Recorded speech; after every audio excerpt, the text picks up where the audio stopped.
여러분, 오늘 이렇게 이 추수감사절 우리 네 번째 우리 특별 새벽 기도에 주님 앞에 나오신 여러분들 위해 하나님의 크신 은혜와 복이 임하시기를 주의 이름으로 축원합니다.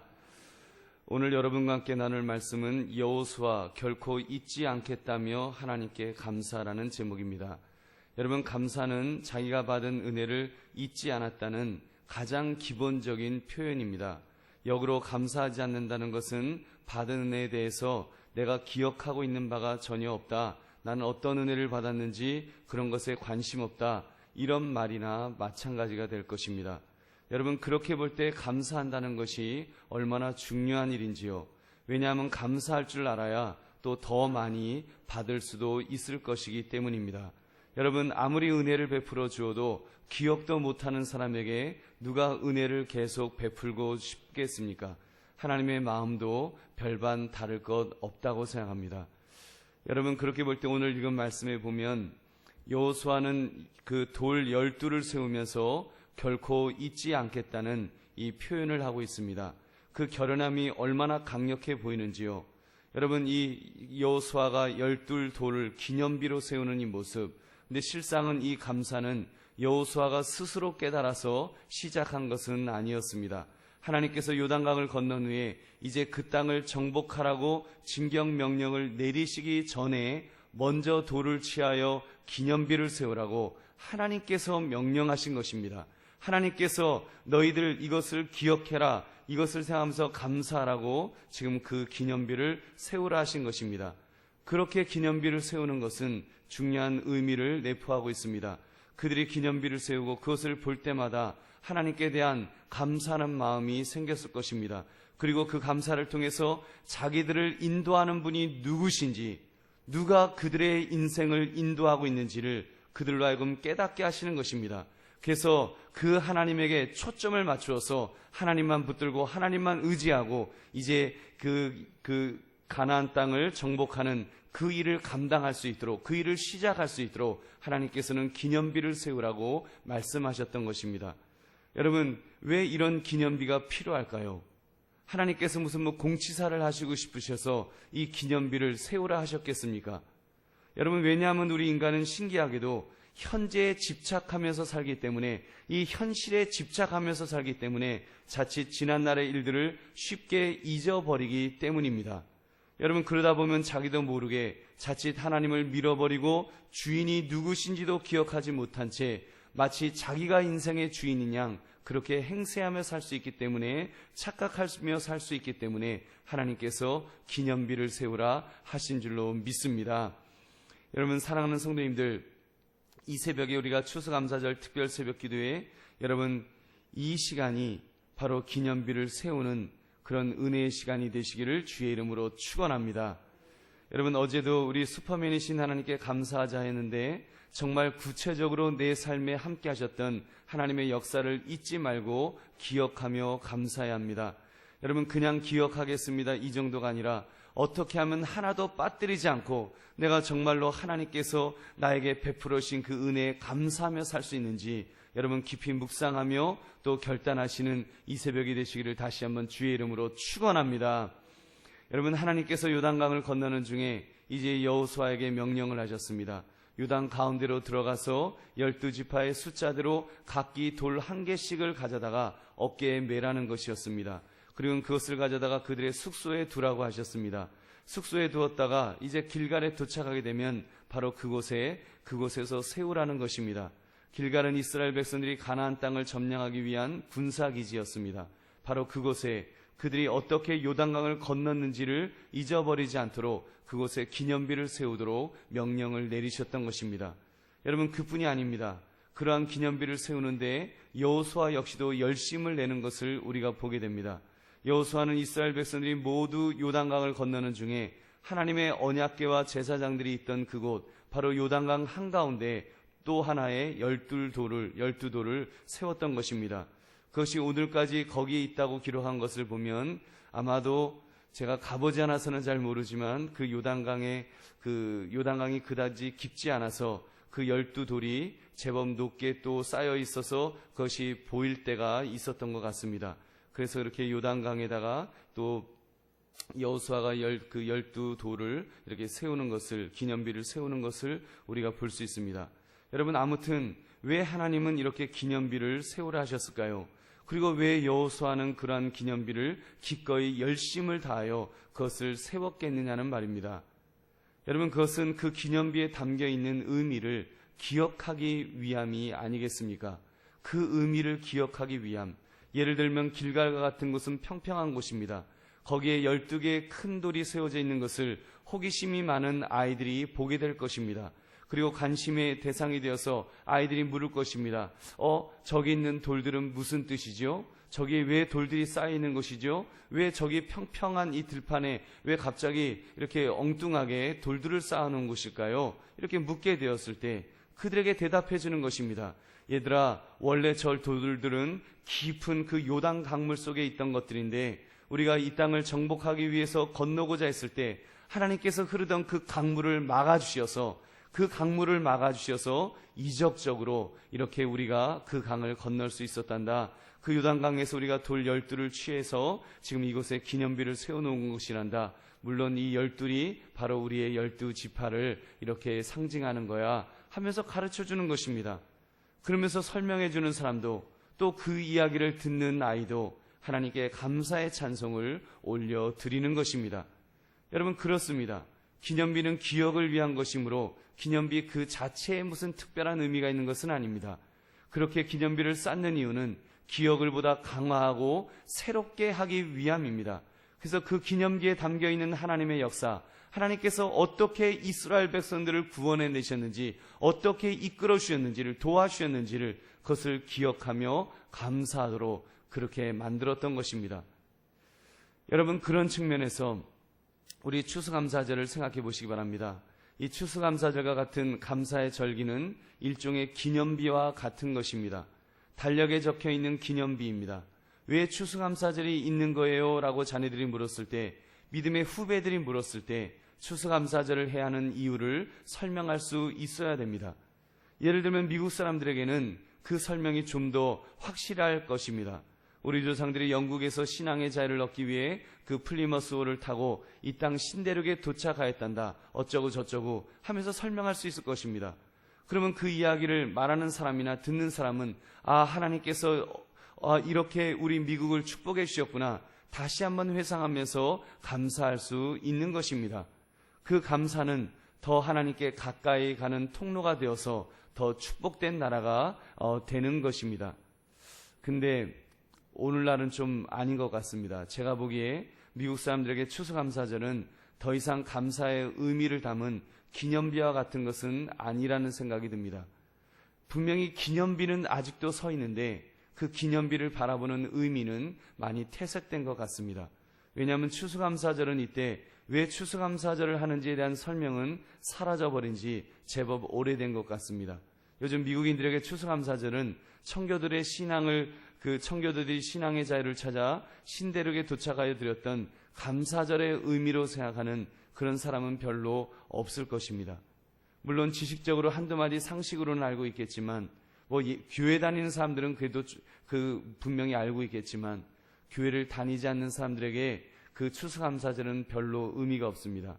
그저 그 추수감사절은 미국인들에게 칠면조 먹는 날, 그리고 1년 중 세일을 제일 크게 하는 날, 1년 중 가족들이 함께 모여서 식사하면서 만나는 날, 이 정도로 그냥 명절의 하나로 되어버린 것은 아닐런지요. 여러분, 그러니 하나님께서 기뻐하시겠습니까? 사랑하는 성도들이여, 그렇게 볼 때 여러분에게 추수감사절은 어떤 기념비적인 의미가 있는지 한번 자신에게 질문해 보시기 바랍니다. 진정 1년 동안 하나님께서 나를 붙들어 주시고 지켜주시고 베풀어 주심에 감사하는 의미를 담고 있으신지요? 여러분, 의미는 혹시 알고는 있지만 연중 행사처럼 피상적으로 치르고자 하는 마음은 아니냐는 말입니다. 오늘 이 새벽에 그 감사가 회복되시기를 주의 이름으로 축원합니다. 적어도 여호수아처럼 내가 잊어버리지 않겠다, 어떻게 해서라도 기억하겠다고 결단해야 합니다. 감사를 잊지 않기 위한 몸부림이 있어야 됩니다. 기념비를 세우던 묵상을 하든지 또는 거액의 감사의 예물을 드리든지 어떤 방법으로든지 여러분 감사가 회복되시기를 주의 이름으로 축원합니다. 왜냐하면 감사의 회복이야말로 하나님이 내게 베풀어 주신 은혜를 제대로 기억할 수 있고 감사의 회복이야말로 축복의 통로인 줄 믿으시기 바랍니다. 사랑하는 성도님들, 이 새벽에 그러므로 결단합시다. 결코 잊지 않겠다며 하나님께 감사했던 여호수아처럼 우리가 좀 더 구체적으로 그 12돌을 세운 것처럼 우리도 그런 돌을 세워야 될 것입니다. 제일 먼저 내 마음속에 감사의 그 12돌을 세우시기 바랍니다. 하나님이 얼마나 전능하신지 얼마나 위대하신지를 여러분 내 마음으로 고백하십시오. 나를 사망의 음침한 골짜기에서도 슈퍼맨처럼 구원해 주셨던 그 하나님을 다시 한번 기억하는, 적어도 1년 중에 이 추수감사절 때만이라도, 이렇게 새벽제단을 쌓을 때만이라도 내 마음속에 그 감사가 분명하게 있는, 분명하게 기억하시는 그 시간이 되어야 될 것입니다. 적어도 1년 중에 이 맥주감사, 추수감사절 이런 때만이라도 반드시 기억하시기를 바랍니다. 여러분, 어떻게 나를 이끌어 주셨는지, 어떻게 나를 붙들어 주셨는지 기억하며 고백하며 여러분의 심령 깊은 속에서 여러분 감사가 넘치시기를 다시 한번 주의 이름으로 축원합니다. 그리고 이제는 나만 하는 것이 아니라 내 자녀에게도 감사를 가르쳐야 합니다. 여러분은 얼마만큼 자녀에게 감사를 가르치고 계시는지요? 여러분의 자녀가 여러분의 수고에 대해서 여러분 감사하고 있습니까? 여러분 그것부터 시작해야 된다고 생각합니다. 여러분, 여러분의 자녀에게 우리가 하나님에게 감사하는 것을 가르치기 전에 먼저 부모로서 여러분이 하는 수고에 대해서 감사할 수 있도록 그렇게 가르치시기를 부탁드립니다. 여러분, 이것은 굉장히 중요한 겁니다. 여기서부터 시작할 수 있어야 됩니다. 어떤 부모님은 이런 말씀을 하십니다. 아무개야 미안하다. 아빠가 능력이 없어서, 엄마가 능력이 없어서 너에게 100만원짜리, 500만원짜리, 1000만원짜리 과외를 못 시켜주는구나. 누구는 그런 것도 시켜준다는데 나는 못 시켜줘서 미안하다. 여러분, 이게 말이 됩니까? 여러분, 어떻게 부모가 부모로서 내가 최선을 다해서, 어찌됐건 여러분이 최선을 다해서 뭐 한 달에 10만원을 벌든 20만원을 벌든 100만원을 벌든 최선을 다해서 일하고 최선을 다해서 얻은 그 결실을 가지고 내 자녀를 최선을 해서 다 가르쳤으면 여러분 그 아이에게 감사합니다. 아버지 어머니 감사합니다. 이거를 말할 수 있도록 가르쳐야죠. 여러분 그것이 부모의 사명인 줄 믿으시기 바랍니다. 여러분 만약에 여러분이 여러분의 자녀에게 미안하다, 내가 너에게 제대로 해주지 못해서 미안하다고 그렇게 가르치신다면 여러분 하나님 앞에서 회개하셔야 됩니다. 그리고 하나님 앞에서 정말 땅을 치면서 회개하시면서 잘못된 생각을 고쳐달라고, 내 생각부터 고쳐달라고, 여러분 내 자녀에게 그런 잘못된 거 가르친 거 용서해달라고 회개해야 합니다. 여러분 그것은 내 자녀에게 독을 주는 것과 같습니다. 독을 먹이는 것과 같지요. 그래서 그 독이 퍼지면 그 자녀는 이제 감사 불감증의 그런 이상한 아이로 자라갈 것입니다. 늘 불만을 터뜨리고 늘 부족함만을 바라보고 자기밖에 모르는 이기적인 괴물이 될 것입니다. 적어도 자녀는 부모에게 감사합니다라고 말할 수 있도록 그렇게 가르치시기를 주의 이름으로 축원합니다. 여러분 그렇게 되려면 그 아이가 먼저 하나님께 감사할 줄 알아야 합니다. 여러분 아이들을 그 하나님 앞에 감사할 줄 감사할 줄 아는 그런 아이로 키우는 것이 얼마나 중요한지요. 여러분 자녀들을 이번 특별 새벽 기도에 데리고 오시는 것, 여러분 얼마나 그것이 참 귀한 일인지요. 사실 그 자녀들이 온다고 해서 설교 말씀을 얼마나 이해할 수가 있겠습니까? 그러나 적어도 그 아이들이 부모님에게 새벽에 일어나서 막 억지로 일어나겠죠. 억지로 나서 그 아이가 부모님에게 물을 것입니다. 엄마, 아빠, 왜 내가 이 새벽에 일어나야 돼요? 왜 내가 지금 어디 가는 거예요? 얘야, 지금 우리 새벽 기도회에 가는 거란다. 특별 새벽 기도회, 우리 추수감사절이기 때문에 하나님 앞에 감사하는 마음으로 우리가 이날을 지금 이렇게 오는 거란다. 여러분 그때 아이에게 그런 대답을 해주는 것, 그것이 바로 기념비를 세우는, 그리고 그것을 아이에게 가르치는 여러분 좋은 기회가 될 줄 믿으시기 바랍니다. 여러분 추수감사절과 같은 절기는 길갈에 세워진 12돌 기념비와 같다고 그랬습니다. 달력에 새겨놓은 기념비입니다. 하나님께서 지난 1년을 어떻게 이끌어 주시는지를 감사하는 것입니다. 그것을 자녀에게 가르치는 것, 여러분 그것은 굉장히 중요합니다. 신앙의 유산은 바로 이런 것입니다. 특히 감사의 유산을 여러분에게 자녀에게 잘 남겨주시기를 주의 이름으로 축원합니다. 나아가서는 여러분 감사 노트를 꼭 만들어 보시기 바랍니다. 감사 노트를 한번 만들어 보십시오.